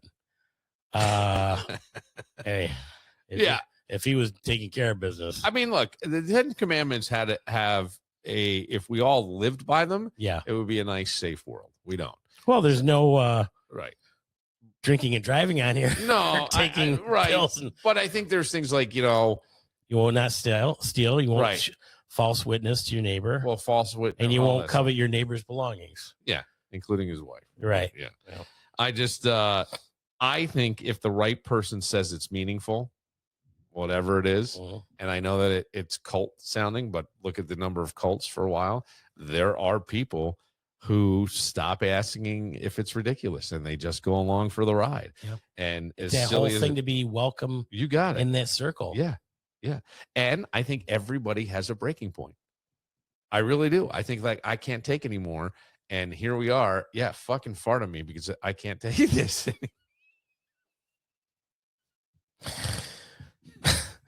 Asshole, that's not saving your diabetes. Don't, excuse me. It might. What if he gets a little too much into the the thing is the Thurman and shits on your chest? This is what I'm saying. I'm just thinking dingleberries and all this stuff. But I mean, how long is this line? You have that many farts lined up? You can go with Will? I don't know. I don't know if you go once a month and then you just eat a ton of shit. What if you can't go that day? Nobody gets saved? Charlie walks out here. He still got cancer. You got to wait till next Sunday when the Reverend has gas. I think we all think we'd walk away immediately, right? We'd walk away immediately. Absolutely. Until we're standing in it. And it doesn't this is an example, but I really think you could What state is this in? This is in South Africa. I said it in the beginning. Oh, I did not hear that. No, it's okay. It's okay. I only say that because it was part of the story. I did not hear that. It's a South African. Not that it makes it any more sense. No, it doesn't, because human beings are human beings. I think sometimes there are still tribes out there that do things that are just blow your mind. Yeah. Watching the Discovery Channel that you can't turn away from. Right. The last one I saw was tribe, and I think this was in Africa, or maybe it was in Brazil or something. They honor alligators, and I think at 14 or 15 years old, they carve into your body and make tattoos, or not tattoos, but raised skin, right? Yeah. And such a horrific procedure, but they think takes you into manhood. Yeah. I'm like, fuck that. Well, I'll have this guy fart on my chest. Those are my choices. Look, there are also some things that were healing practices that we're starting to leeches. See. Yeah. I used to think leeches would suck the bad out of you. But they still use leeches sometimes in surgeries and things to stop the excessive bleeding and try to put right now. Yeah, in modern day world, I'm pretty sure really? that there's been leeches, and I know they were used. They don't have a suction machine for that. Well, really? Let's see. Leeches used. Nurse Betty, I need a scalpel and 3 leeches. Oh, here you go, doctor. Medicinal leeches are used in modern reconstructive and plastic surgery as a specialized FDA-approved medical device to salvage tissue that is at risk of necrosis due to venous congestion. In other words, they're going to suck the blood through those veins that you think that's what Demi Moore had? I don't know. Yeah. She looks great. She looks they different. Are typically employed following microsurgery to reattach digits, fingers, and toes. So if you lost a finger, they put it back. The leech sucking the blood there kind of gets it to the other vein, and so now the reattached finger. I get you. It keeps the blood flowing where it should be. Okay. Yeah. It's almost ears, noses, almost a natural thing, I guess. Yeah. Ears, noses, or lips, where reestablishing head, shoulders, knees, and toes. Venous outflow is more challenging than arterial. So isn't that interesting? That is very interesting. I'm just saying, like, yes, you're right. So there's a practice. Who found that out? The ashwagandha here that's the herb. The Canandaigua tribe or whatever. You know what I mean? More Louisiana, but maybe. But I'm like, wow, it's crazy. But there's other like healing things that they did that are sort of making a comeback. I mean, just simply like sitting and breathing is now getting scientific proof that it helps calm you and calm your mind and let you kind of step back. And I mean, that's been one that fuck that meditation shit, fuck you, right? But now they're showing you. I don't know. I'm just saying. When I'm sitting on my recliner at night and going through the reels and looking at different videos, there is one that has got a ball. Yeah. It's on a line. It says, breathe in. Yeah. Yeah. Then hold it. Yeah. Breathe out. Breathe out. It's box breathing. Yeah. Is that what it's called? It's called box breathing. Okay. If they have you go for a certain amount of time and then I think it's like 10 seconds, hold it for 5, let it out. And, and then at the end. So I'm watching and I'm like, okay, I'll try this. And you kind of find yourself doing it. And what do you think? I enjoy it. Then I forget about it till I see the video again a few days later. Okay. But I mean, I'm in the moment. In through the nose, out through the mouth. Yeah. That's box breathing. That's what it's called. I just. When you're working out. Yeah. Oh, when you're working out. Somebody said we were walking in the cold. I don't know when, a couple weeks ago, and it's fucking cold out here. I'm like, well, actually, cold is good for your body. It helps you make new blood. That's why boxers used to train in Colorado and elevated heights. Yeah, that's where they all did. I mean, the cyclists, everybody. Yeah, in Aspen and stuff. Yeah, it's just interesting, right? That these ancient things, they're finding like who sometimes knew fucking leeches were still being used. Sometimes I had it a little bit wrong. Basic, health suggestions are still the best. Ice it, stretch every morning. Yeah, which I don't do, which you should do. I can tell. Yeah. I'm walking all hunched over and crippled. Grab your crank and do that. That's your doctor. Yank. Remember the doctor story. The doctor story. Yes. Yank it 100 times. Look, we could laugh at it all with this fucking story. It's the most ridiculous thing. But not when you say South Africa. I mean, if it's a tribe or something. No, it's not. It's a pat. No, and other priests are going. Or pastors of churches are going. You're giving us all a bad name. You got to stop this shit. It's not. Yes, stop this shit. But you're doing it. But the real story to me is how far people will go, how long they'll stay, right? And what finally makes them say, yeah, I'm out. That's the part, that the fact that there's a line allegedly, right? Right. Because we all have a line where we're not going to do it. But the problem is most of us don't know where that is until we cross it and go, well, I'd never do that again. And my favorite part is the guy who goes, I came here for prayer. I came here for prayer. That may be the most polite way to say, to take your fucking ass away from me. Don't ever. What if you just read a page of the Bible a day? Would you get through it in a year? I mean, or 2 pages? I don't know. If that's what you need and find something in there. Yeah. Yeah. It's no different than liking AC/DC, the Def Leppard to Chicago, if that's your favorite band. The same way with finding somebody that gives you healing spirit and brings you closer to God and the whole zen about yourself. Yeah. Dougie Fresh Cathedral. I don't know. Anyway, I just thought, I go, man, Doug, because I know you don't like fart jokes, but I knew. It just seems absurd that there's a line and this guy can magically fart. Not magically, but he's going to fart on everybody. I mean, what do you say in between? I want to see the whole thing. What are you reading? In between? In the name of God, the Holy Ghost. There you go, Sarah. Now you can walk. Well, sorry. More beans next time. But I mean, look, take it away from the farting pastor and let's turn it to the Ponzi scheme. Well, or maybe putting the hand is right. Feel the power of God through me. Right. And I don't mean that like in a negative way. Right.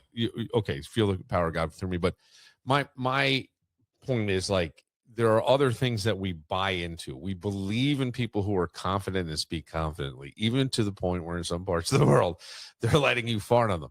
That's all I'm saying. Right. It's like there's, like the same thing that we believe the guy in the white lab coat because, well, he's the doctor. He went to school. We're not going to question that. Right. And then some people do question it. And then we go, well, what the fuck are you doing? He's the doctor. Right. And so even here, and I go, yeah, it's absurd. Who the fuck I used to run in college, I would run into somebody's room, jump up on their bed, fart on their pillow, and run out. Right, stupid thing to do, and guys would get pissed. So keep doing it. That was part of your calling as a priest. That was part of the thing, right? Who knew? Yeah. Hey, man, one guy got a girlfriend out of that. Father Moran. Yes. So I just. To me, but I go, we believe people at the Catholic Church to me was the greatest example. You had kids being harmed. I'm sure some kids were like, hey man, you won't believe this. Oh, he would never. Right. He would never. God, Billy, the don't scars say some that. of those priests left. Yes. And nothing happened. Yes. Well, no, not to them. Like it should have. Not to them. And then the Catholic Church started moving people around thinking, well, if we take Reverend Bob from this church and put him in Iowa, nothing's going to happen. With the ugliest, don't ever do it again. church. Right. Yeah. All he does is turn the lights out. Billy, do you want to blow out the candles? Oh, sure.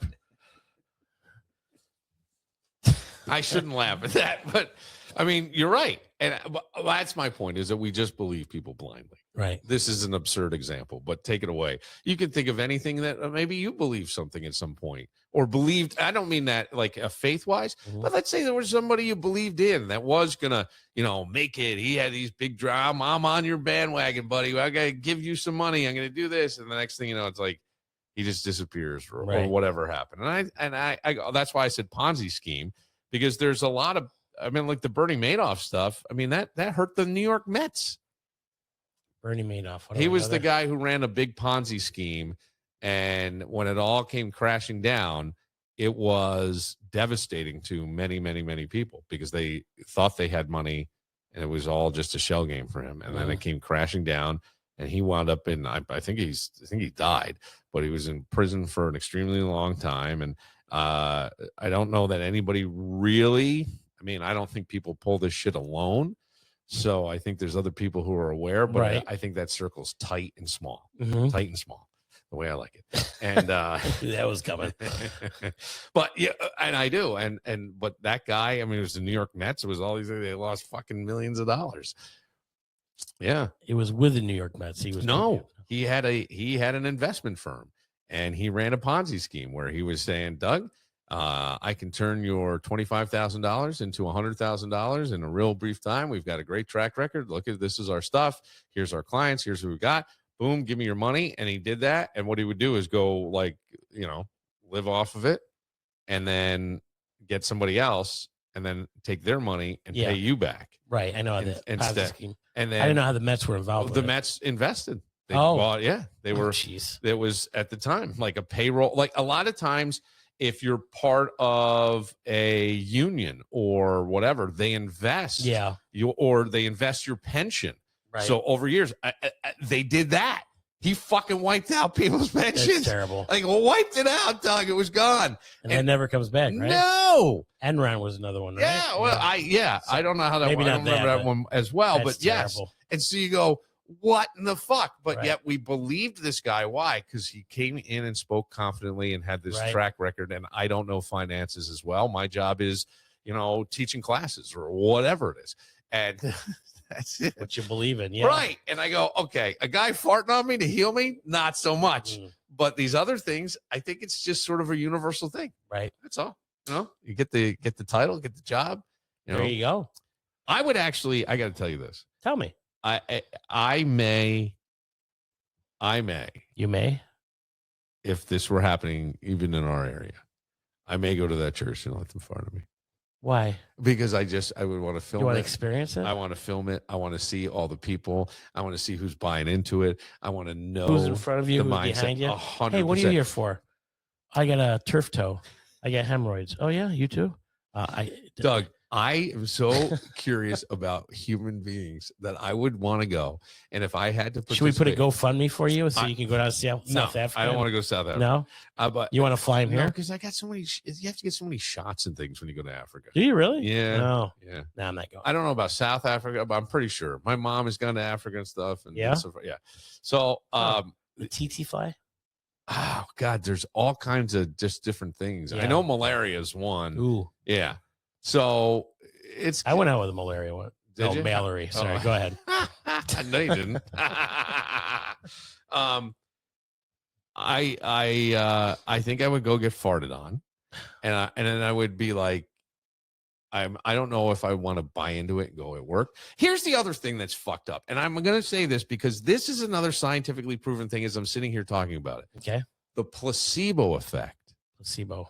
You know what the placebo is, right? Not really. Okay, so there have been medical studies that have been done that if I explain to you what a certain medication is doing for you, whether it be a medicine for something like anxiety or something like liver failure, right? That it actually works better because you buy into it. Yes. Placebo is you think you're on the medicine, but it's a sugar pill. You're right. Right? Yes. And I have heard of it. I haven't thought about it in a long time. And there's so many times in studies where they go, the placebo got just as well. Well, why? Because you believe the medicine. Yes. So it's all about what you truly believe. If that doesn't show you that all of life is lived in your fucking head, right? It's crazy. So if someone truly believes that this motherfucker's back end wind is gonna, save the, I don't know, their kidneys, whatever, and it does, all he needs is one. But that person believing fervently so much, yeah. Yeah, I wonder if he sells I think can fart. Yeah, you knew exactly where I was going.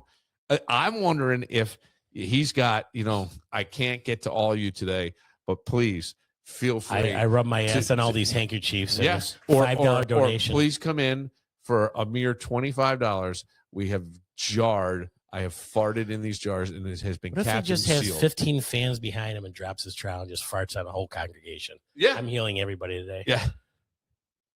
Now you can't. I mean, I would hope that it was the worst, deadliest fart.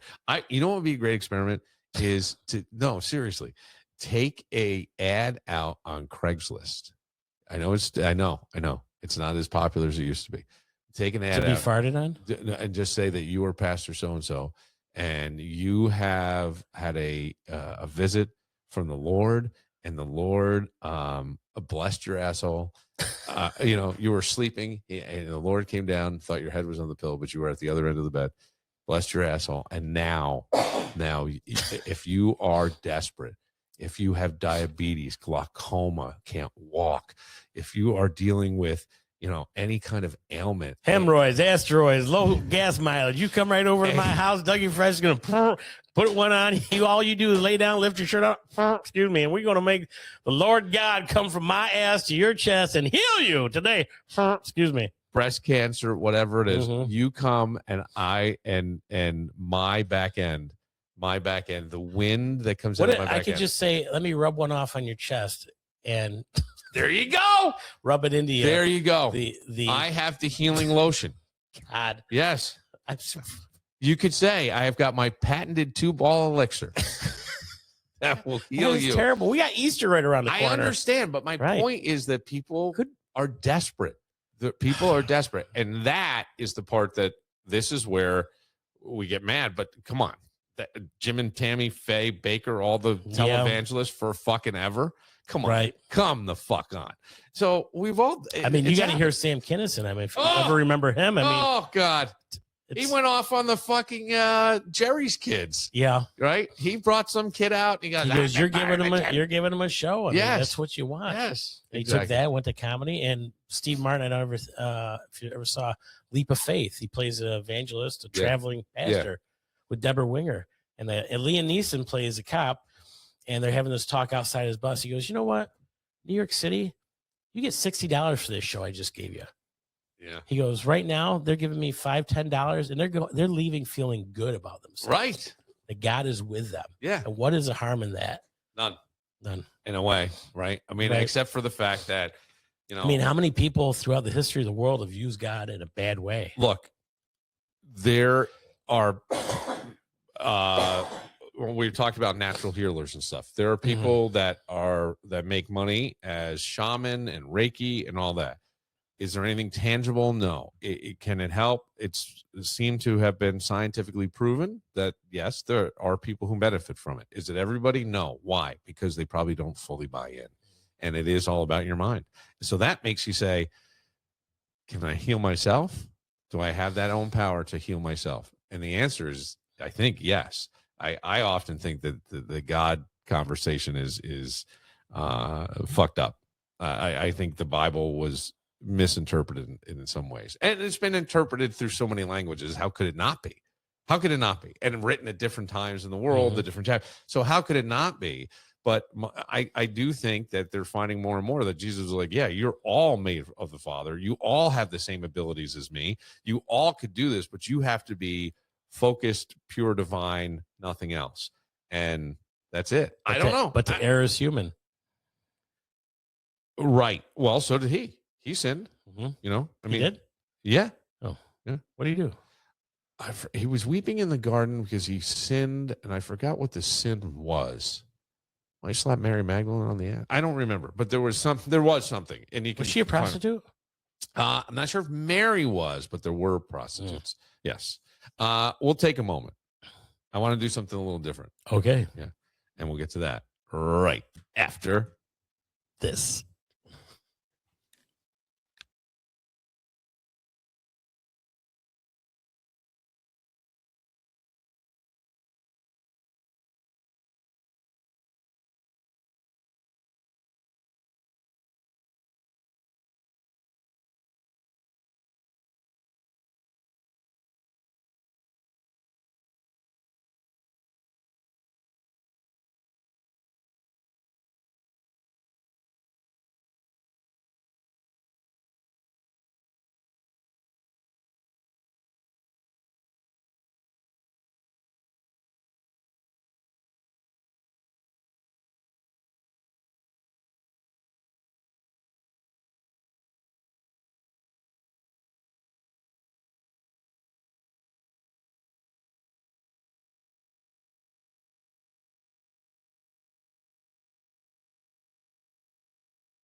What do we have in store for round number 4? Oh, you know what? I wanted to find that Sam Kennison bit. I forgot. Well, we'll get it another time. No, I wanted to do something a little different where, we spend a lot of time when you're on kind of busting your chops about the deviled eggs and those sorts of things. Strip club DJ days. Yes. We talked about those. Bartender, Uber driver when the car's working properly, right? Yeah. We've talked about all that. Aspiring comedian who I think you've got a lot of talent in that area, in my opinion. Thank you. Definitely using Jackrabbit joke tonight. But I've realized something. We don't. Oh, that's right. You got a show tonight. I got a show tonight. What time is that? 7. I got to be there 6:30. Well, let's wrap this up real quick then. But I realized something. We have talked about what you do, and I was going, I don't know if we've ever really talked about who Doug is. Oh, in a sense, like what actually makes you tick. Do you understand what I'm saying? Yeah. Like, because here's the deal, and other people live in this space as well. Mm-hmm. You're 55, single, you're losing weight, right? I wrote down trying to lose weight, but you're losing weight. It seems like life's throwing you a lot of curveballs right now. I don't know. I think there's something really interesting in that space when you're not 25 trying to figure it out, but you're also when not you're 55 trying to figure it out. What is that like? I mean, honestly, and I'm sort of there too, right? Because I'm doing this and I'm back at school and I'm not right, and I'm trying to figure it out. I how many times have I fucking just moved the lights today for you? Right. Trying to make me look good. That's a tough job in itself. I'm just saying, you're not young. I'm not young. Right. And I go, it's interesting. And I'm just curious, like, what does a good day for Doug Phelps look like? Like right now, for and waking up refreshed. Yeah. A good day. Yeah. Or what are you smiles and laughter? Yeah. What are you? Are you? Do you feel like you're chasing anything at this point in life? My goals. Yeah. I've got to start working on the breast cancer bowl. The prizes for that. Yeah. Catch up with that. I have not had a car. No, but I mean, like, let's say, yes. What my goals are? Car. Are you trying to get like a I'm just trying to get debt free this year. Gotcha. That was my That I have a plan for that. The plan was in motion last year. Yeah. Didn't work out like I wanted. Yeah. So this year I'm revamp the plan. Try again. Yeah. Just get out of debt. I mean, and I'm not $50,000, $100,000 in debt. I'm very little, but just to get ahead and stay ahead, I guess, and see where comedy goes. Have some more time, focus on that. When you're not making money, it's tough to focus on anything else. Writing something funny when you're seeing the bill when you're due next week, and you can't. You know what I mean? Yeah. No, and to force yourself to go through that sometimes is tougher than you think. Yeah. And I think that there's a whole group of guys that kind of live in that space as well, or some variation, but very similar. And I think it's something that nobody talks about honestly. Yeah. Honestly talk about. I'd like to get a 45-minute to hour set of comedy together. Yeah. And take myself and send it to cruise lines and see about maybe getting a job on there. Well, I mean, yes. That's one goal. Right. But here's the thing is like, you bring energy. You do those intros here, right? Mm-hmm. You were a strip club DJ, the bartending, the comedy. Those are all these things. But I go, that's your highlight reel. Well, what's Doug like when Doug is not on display? Who are you? Because think about it. Bartending, you're on display. Yeah. DJing a wedding, pretty boring when I'm home. Isn't that funny? I like watching movies, whatever catches my. Yeah. What would you say people get wrong about you?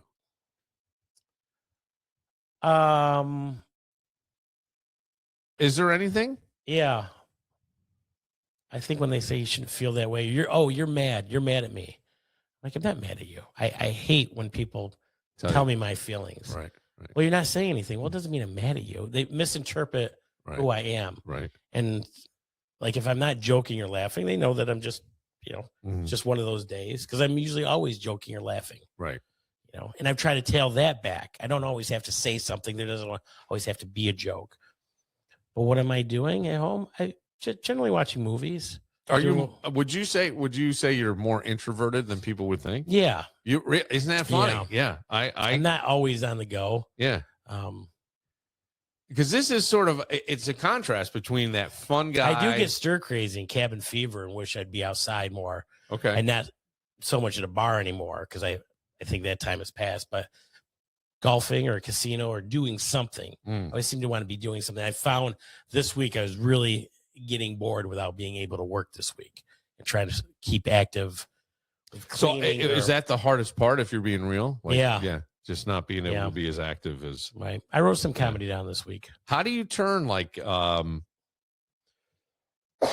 how, I guess the question wouldn't be how do you turn, but how do you not let a negative. Oh, it's tough. It'll be on my mind. Yeah. And I can't get it out of my mind. I wish I could. Some people just let it roll off your back. Yeah, not me. Well, hang on to and dwell on it. But I think because I don't have other things to think about, family, wife, everything. So that's one thing. Well, do you ever feel stuck? Oh, I have. Yeah. Or do you feel like something's coming? That's a good thing. I'm always hoping something's coming. And my friend has said, so you got to get out. You got to go out there and get it. Because I go, if it happens after midnight, Dougie's Fresh was involved. Strip club, DJ, bartender, right, Uber driver, all that stuff. Like the Eric Clapton song. But you have a very interesting resume. I've got a resume. That's a fucking resume, man. Yeah. And I just thought, wow, what an interesting thing. And I do think that there are people who, they may feel stuck right now or whatever. And I go, well, here's a guy who shows up funny all the time, like shows up with energy, no matter really what's going on. Your cat died. Well, that's a hard thing. It is. It is. Anybody who has a pet that they genuinely care about and love, they're a liar if they're like, yeah, whatever. But then I was telling you one thing I was thinking about as I was driving around and putting it in a comedy act or going to work on it. There is a difference between playing doctor and playing a vet. Oh, yeah. Yeah. Big difference. Yeah. Yeah. Well, it's almost like nursing a cat or something is, I think, easier maybe than nursing a human. I don't know, because they can't. I would say human, dog, cat. Well, harder, and they can't tell you what they need. But I think more heartfelt or more tears come as the bigger the casket. If you bury a gerbil or a hamster or a bird, and you flush a fish, then you get up to a cat. Hey, you go downstairs and find an old shoebox and bury sneakers in the backyard. Then you get up to a dog. Yeah. Then you got to start making calls and cremation. And, if your kid has a horse, then you got to look for a friend that has a bobcat to take care of that cost. You do. You got to. So the bigger the coffin, the bigger the tears. Some of it's just the financial of. Without a doubt, it's terrible. The family dog, the family pet. And I think, did I give you a Christmas card? I put Rosie in the Christmas card this year. Yeah. And trust me, I love animals, but also there's a place for animals. Don't bring your dog to the bank. I know. Well, PetSmart, they encourage that. Right, sure, but I don't know your dog. Your dog doesn't know me, and I love dogs. I'm dog sitting right now. Don't bring your dog to a bar. They said once the guy's like, "It's my fucker." Yeah, it's not your service dog. My wife. And then what are you talking about? Then that gives a service dog a bad name. Absolutely, I agree with that. I just think people hear the stories of Doug and the funny things and what they think I'm like. Well, sometimes I'm quiet. Sometimes. Well, there's just this version of that you're just a guy trying to figure it out, just like everybody else. Yeah. Just like everybody else. And I just thought that you just have a slightly more interesting resume than most people. Yeah. And I'll tell you what. I did an Uber ride last month, and it was from Churchville to the airport. She was visiting her mother, and we had 40 minutes of talking. And what do you do? I'm like, well, I Uber and bartend. And she goes, no, I got do a podcast. Oh, I DJ weddings. Oh my gosh. And I run a fundraiser for breast cancer. Oh, wow. And I dog sit. She's like, you know what? I've heard more people having, making their way through life, doing odd jobs instead of having the corporate job to pay the bills. I got to tell you, I found playing music on the radio so boring. Yeah. and I needed to talk and prep and do these things, Mm-hmm. right?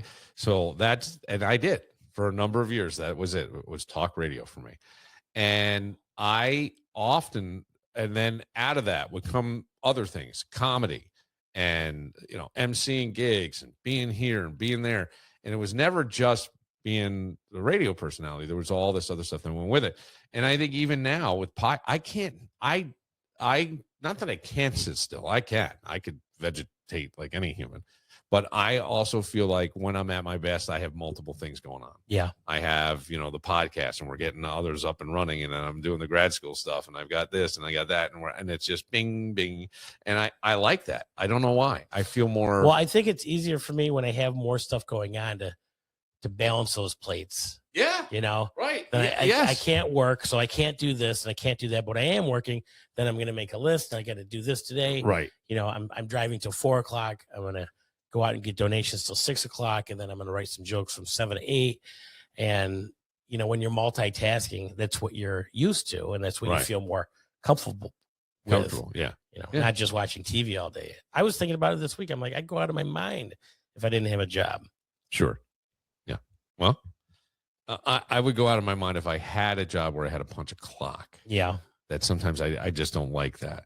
And I don't necessarily like having a job where I have to. Well, I look online and I have to be told what to do. Right. In Indeed.com. And I'm like, I don't even know I'd be qualified for.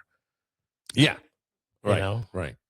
But it is a gig economy now. So like the dog walking and all that stuff, you could put, or watching, excuse me, and you could put together a website if you wanted to. You could put together a website for that. You could put together a website. You could start your own Facebook page for that. And, but even with the website, you could have live cams in certain rooms of your house, on all of them. Right.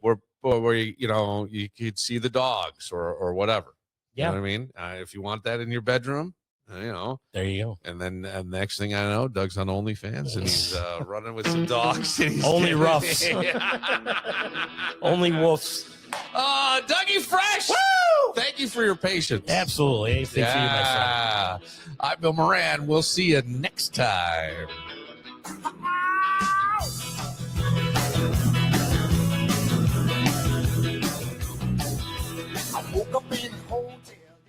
Is that my water?